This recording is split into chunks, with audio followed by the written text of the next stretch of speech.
أعوذ بالله من الشيطان الرجيم بسم الله الرحمن الرحيم اللهم صل على Muhammad wa ali Muhammad mbokki sénégalais yi particulièrement les musulmans sénégalais ñi ngi leen di nuyu di leen ziyaare di rafetlu nag la rencontre bi nga xam ne bërki démb jeudi passé la ko délégation générale au pèlerinage à la Mecque organisé le 4 décembre 2025 à l'hôtel King Fahd Dakar lañ fa doon waxtaanee nag mooy les problèmes et difficultés du sénégalais jot na nag ñu defoon lii genre assise la ñun yàgg nañoo jooytu lu mel nii jéem nañ ci sunu kéemtalaay kàttan d'ailleurs pour di jooytu problème yi nekk ci biir ak gi maa ngi fàttaliku sunu organe de presse mensuel le jour Al Yawm organisé woon en 2009 à l'hôtel Côte du Sud place de l'Indépendance un dîner débat bu ñu accès woon bu ñu organisé woon pour débattre des problèmes du diabète au Sénégal. À cette époque tous les acteurs du diabète invités woon nañ leen le gouvernement représenté par les délégués du ministère des Affaires étrangères de Cheikh Tidiane Gadio à l'époque, tout l'ensemble des privés sénégalais, les pèlerins, surtout les pèlerins, ils étaient présents, la presse nationale et même internationale, parce que Mansour Le Jour a fait réfléchir nécessaire que c'est un événement qui dépasse les frontières du Sénégal. kon rafetlu nañu vraiment lii nga xam ne délégation générale sous la conduite du général Amadou Gaye et son équipe l'ambassadeur Cheikh Abdou Ndiaye def nañ ko bërki démb Ndiaye pour discuter des problèmes vraiment du diabète sénégalais liñ ci xaw a seetlu rek loo xam ne mënoon na ñàkk maanaam gisuñu vraiment les pèlerins il y a pas eu des pèlerins yu ñëw pour défendre leur cause parce que pèlerinage ñetti secteur la y a d'un côté l'État qui était représenté par la délégation générale, l'autre côté les convoyeurs privés, mais le troisième acteur gisuma leen fa muy les pèlerins te durant vraiment toute la journée nga xam ne ñi ngi fi doon waxtaan les problèmes du hajj wax dëgg yàlla su may waxte yàlla rek tax gisuma fa ku fa jóg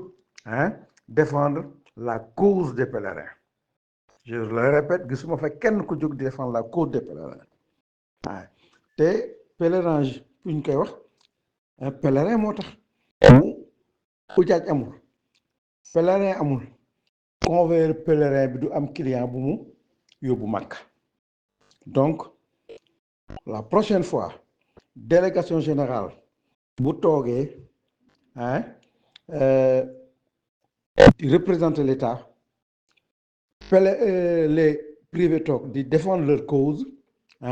parce que ñoom c'est des entrepreneurs privés dafa waroon na am aussi nag des pèlerins yu toog défendre seen cause gis naa fa nag maître Massokhna Kane défenseur des consommateurs mais gisuma daal vraiment taxawaay bu mat pour défendre les pèlerins ndax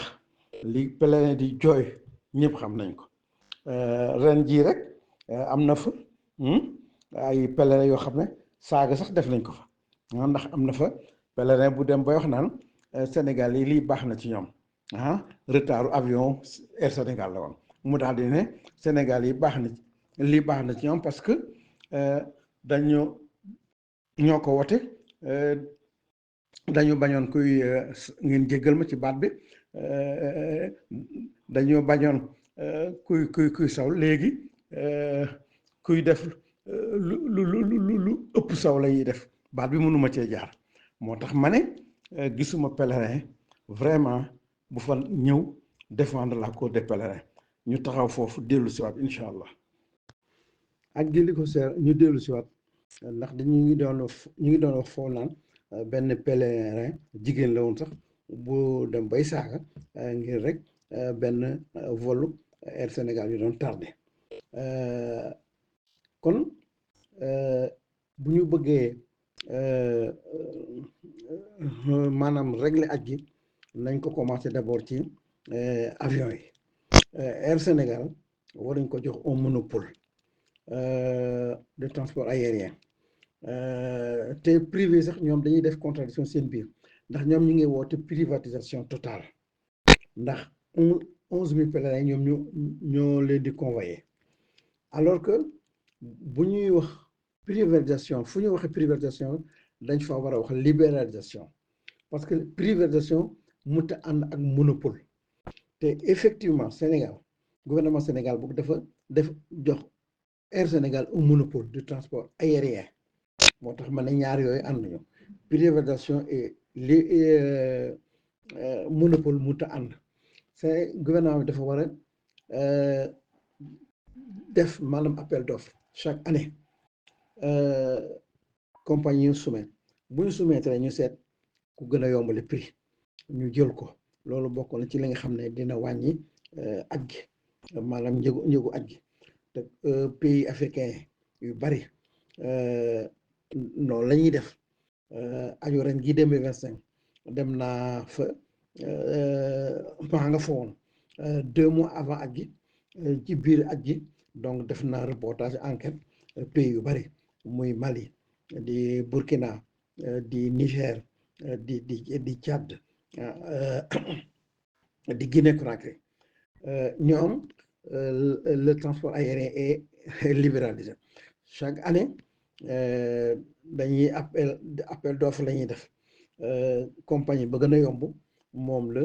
convoyeur yi di jël te sax it lenn am na gis nga Burkina amul filière gouvernementale Niger amul filière gouvernementale Tchad amul filière gouvernementale gis nga ñetti pays yooyu nañ yem ci ñooñu rek déjà dañoo privatiser entièrement la aj tout est privatisé waaye terewul dañuy appel d'offre ci compagnie ñu ñëw soumettre ñu daal di jël bi gën a jàppandi te dañuy def ay vol direct ou bien ñuy def ay vol escale te boo jëlee Burkina gii rek gouvernement bi Burkina Tchad Guinée-Conakry et cetera état bi mooy fixer prix yi ak gi imposer ko nag les agences privées à prendre ou à laisser te kenn amul sañ-sañu mbaa fitu yokk prix bi état bi joxe bu dee Guinée gii 3,675,000 francs CFA la pour les privés 3,100,000 et quelques francs CFA pour la filière gouvernementale nga dem Burkina 3,500,000 et quelques moom it le gouvernement bi imposé nga dem Tchad 3,000,000 et quelques moom le gouvernement bi aussi imposé pays yooyu yëpp nag privé yi amuñ sañ-sañu yokk ci bu ku mu neex na nga wàññi mais defe naa ne kenn wàññiwul mais li mu bëgg a wax rek mooy pays yooyu ma cité yëpp ba ci Cameroun sax ay pèlerins mataluñu 3 millions yi bi Bénin aussi mataluñu 3 millions CFA nag laa wax waaw mais pays yooyu ñu wër dend ak ñun ñëpp en Afrique di def Conakry Djidda Lomé Djidda Ouaga Djidda Bamako Djidda mais moom la avion yi aussi def Dakar Jeddah c'est la même distance le même nombre de kilomètres hein donc lu tax aju Sénégal di gën a cher bon pays yooyu moo tax ma ne am na un laisser-aller bu gouvernement bi def na taxaw nag seetluwaat dellusiwaat ñu taxaw foofu dellusiwaat incha allah ñu dellusiwaat kon aju bu géré ci Air Sénégal la nañu casser monopole bi ñu libéraliser ko di def appel d'offre gannaaw loolu am na ci agence yoo xam ne aussi ndax agence yi dafa bari ay façon ay GIE gis nañ ko fi GIE boo xam ne benn nit ko moom ou bien un couple gis nañ fi aussi ay agence professionnelle yoo xam ne vraiment ñoom dañoo am non seulement dañoo am IATA mais dañoo am un personnel fixe ah ak période aja ak ñàkk période aja ci am ñoom dañoo am un personnel fixe di fay des cotisations sociales IPRES caisse sécurité sociale et cetera ay daayira it am na fi gis nañ fi ay association corporative ah ay maanaam ay société démembrement wu état bi dañuy am ay association corporative di yóbbu ay pèlerin mais ñooñu ñëpp nag bokkuñu statut mais bu ñu gisee rek ñoom seen biir privé bu ñu gisee benn par exemple benn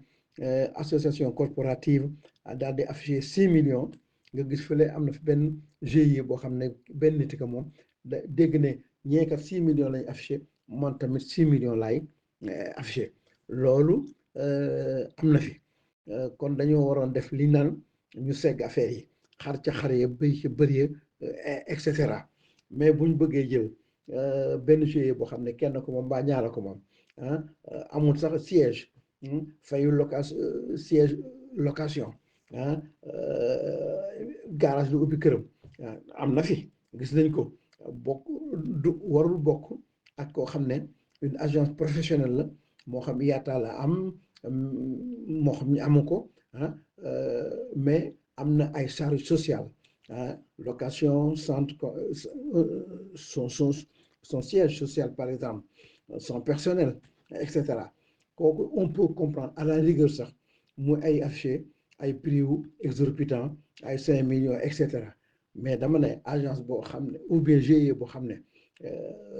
parcelle gi la nekk ou bien mu nekk Pikine ou bien mu nekk Guédiawaye ou bien mu nekk Thiaroye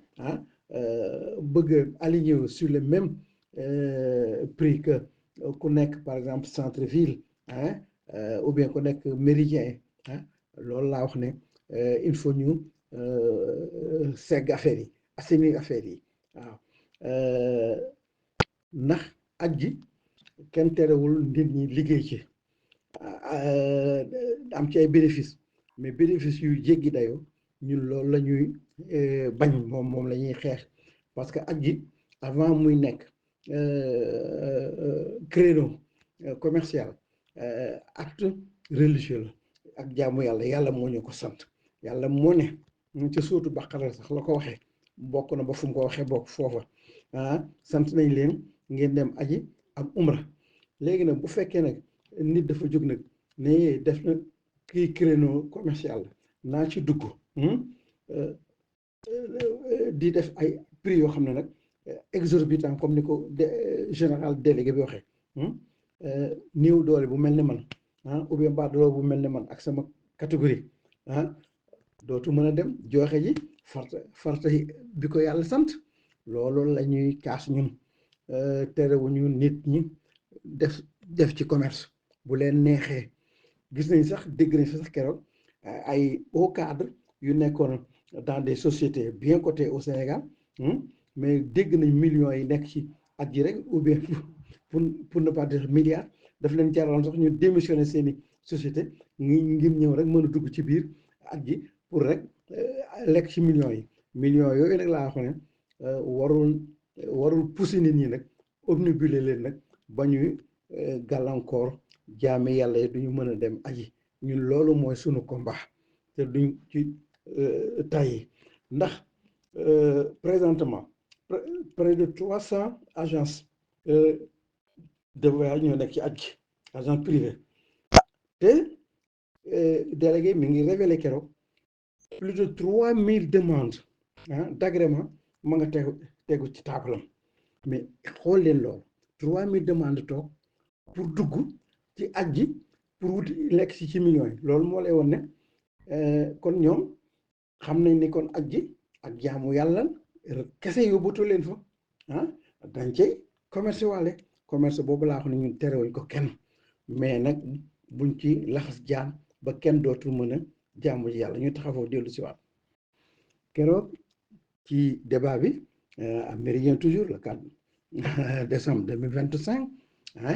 gis nañ fa benn agence bu borom agence bu jigéen la sax ne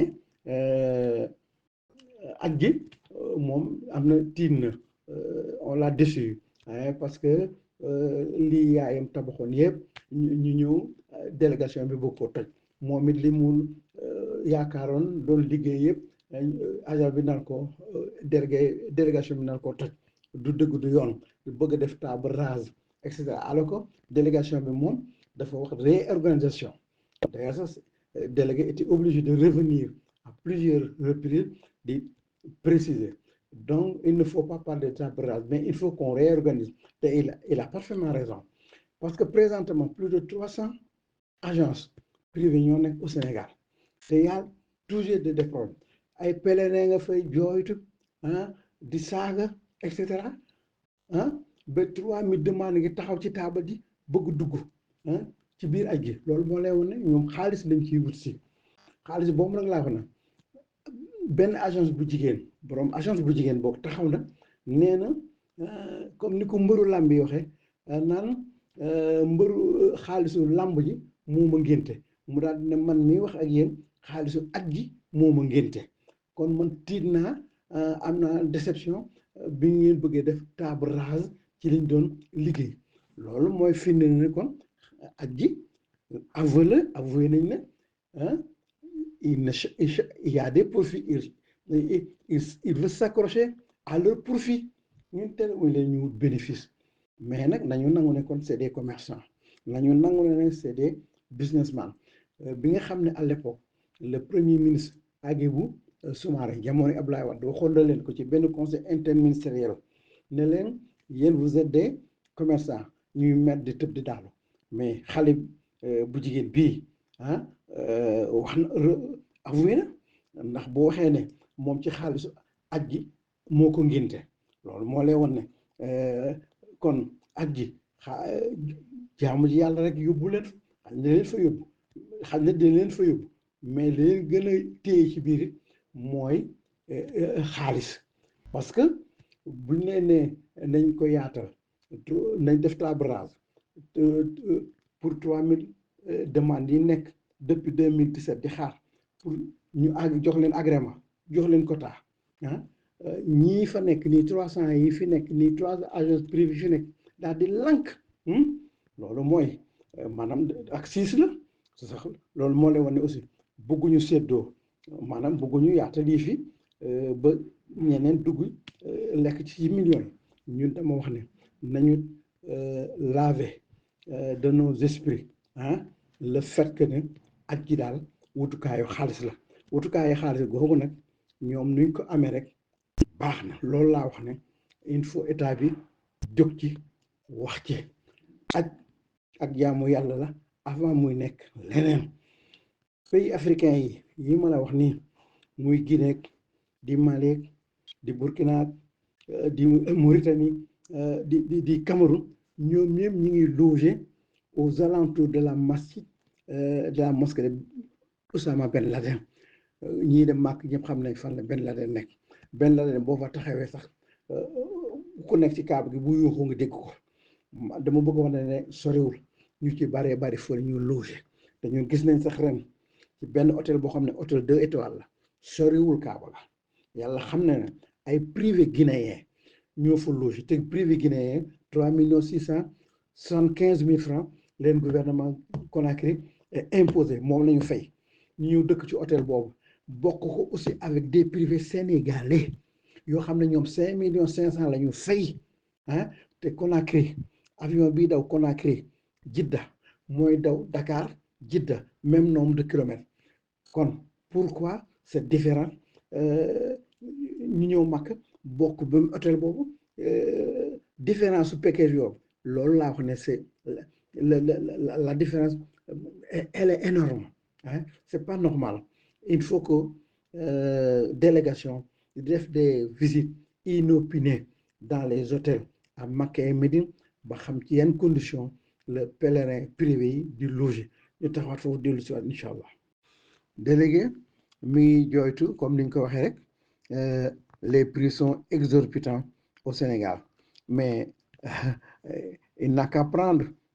ses responsabilités maanaam na def comme beaucoup de pays hein, de la sous-région ouest africaine di def que l'État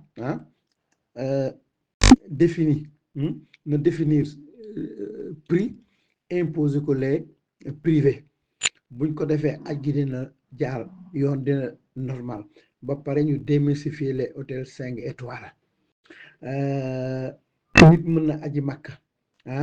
dans de très bonnes conditions te du dëkk hôtel 5 étoiles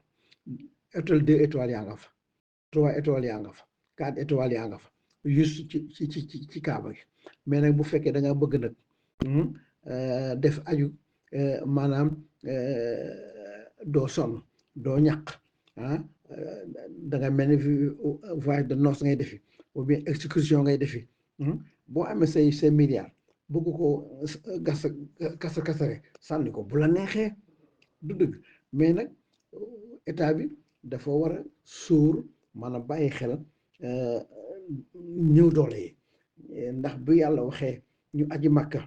ki am ak ki amul la dëgg la nee na ku mën la wax mais nag ku mën googu nag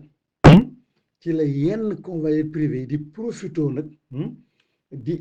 yëkkati la barre très haute ba ku waroon a mën ou bien ku mënoon sax dootoo mën kon bu yàlla waxee ne ku mën la wax warta tax nag convoyeur privé yi profité ci nag ba ci état bi it profité ci nag di yëkkati la barre haute ba ku waroon a mën dootoo mën même sax ñun kaas nañu daaw te it ba léegi ñu ngi koy wax on le réitère 4,3 millions yi nga xam ne sax filière gouvernementale Sénégal def na ko daaw pour ñun c'est trop cher parce que loolu sax day ubbi bunt day ubbi brèche day encourager certains privés ñoom it ñu daal ci engouffré wu yëkkati si seeni prix comme ni ma ko wax 5,5 millions bi gën a tudd dëkk du yoon ren ji 2,25 millions am na ci ñu wàññi gis naa ci ay agence yoo xam ne 5 millions rond la ñu def kon xam te daaw ñu ngi defoon 5,5 millions rien n'a changé lu tax yokku dañoo wàññi kon xam nañ ne liñ doon def du dëgg du yoon donc gouvernement bi moom it 4,3 millions yooyu moom it na ko jéem a revoir à la baisse bu ko defee dina inciter dina obliger les privés ñu wàcc gis nga la nation la plus musulmane la plus peuplée du monde muy Indonésie Sara Mansour gi lañ dëkk te hôtel 2 étoiles dama ko visiter yëpp def reportage yi génn ko dans chaîne YouTube yi gis nañ ko hôtel 2 étoiles lañ doon loger waaw ñoom ñëpp waaw bu dee Nigéria le géant de l'Afrique ñoom it ay hôtel 2 étoiles rarement sax ngay gis Nigéria yi ci hôtel 3 étoiles te pourtant Makka bourse yëpp nga fa hôtel simple nga fa hôtel ordinaire nga fa hôtel 1 étoile nga fa bu 2 étoiles nga fa 3 étoiles nga fa 4 étoiles nga fa 5 étoiles nga fa palace yaa nga fa du dëgg foo bëgg rek am na fa te kat naa li yëgal leen hôtel ordinaire ou bien simple yàlla xam ne ne confort bay am ci hôtel 5 étoiles yi mi ngi ci hôtelu ordinaire yi pourquoi parce que je le dis parce que man boog personnellement foo ma doon loger ci Sara Mansour la chambre 4 personnes gën jaa bari ay 5 personnes 5 lits di nga am climatiseur di nga am ventilo di nga am frigo toilette intérieure chauffe-eau espace bu yamamaay pour cuisine armoire mais lan moo fa des ah ci ku ne da ngay ñëw pour jaamu yàlla te jaamu yàlla aj mag da nga war a toroxlu mais confort yi ma wax nii yëpp mi ngi ci hôtel ordinaire mi ngi ci hôtel simple yi lu tax nag Sénégalais yi naan ñoon daal hôtel 5 étoiles rek la ñuy dëkk ou bien hôtel palace ci taatu kaaba gi mais jaamu yàlla dafa war a ànd ak coono ak toroxlu yooyu yëpp laa wax ne kon mission la boo xam ne délégation générale war na ko jël conscientiser sensibiliser les pèlerins mais en même temps nag mu obliger les agences privées ñoom it ñu def comme nos collègues ouest africains ñu taxaw foofu dellu si waat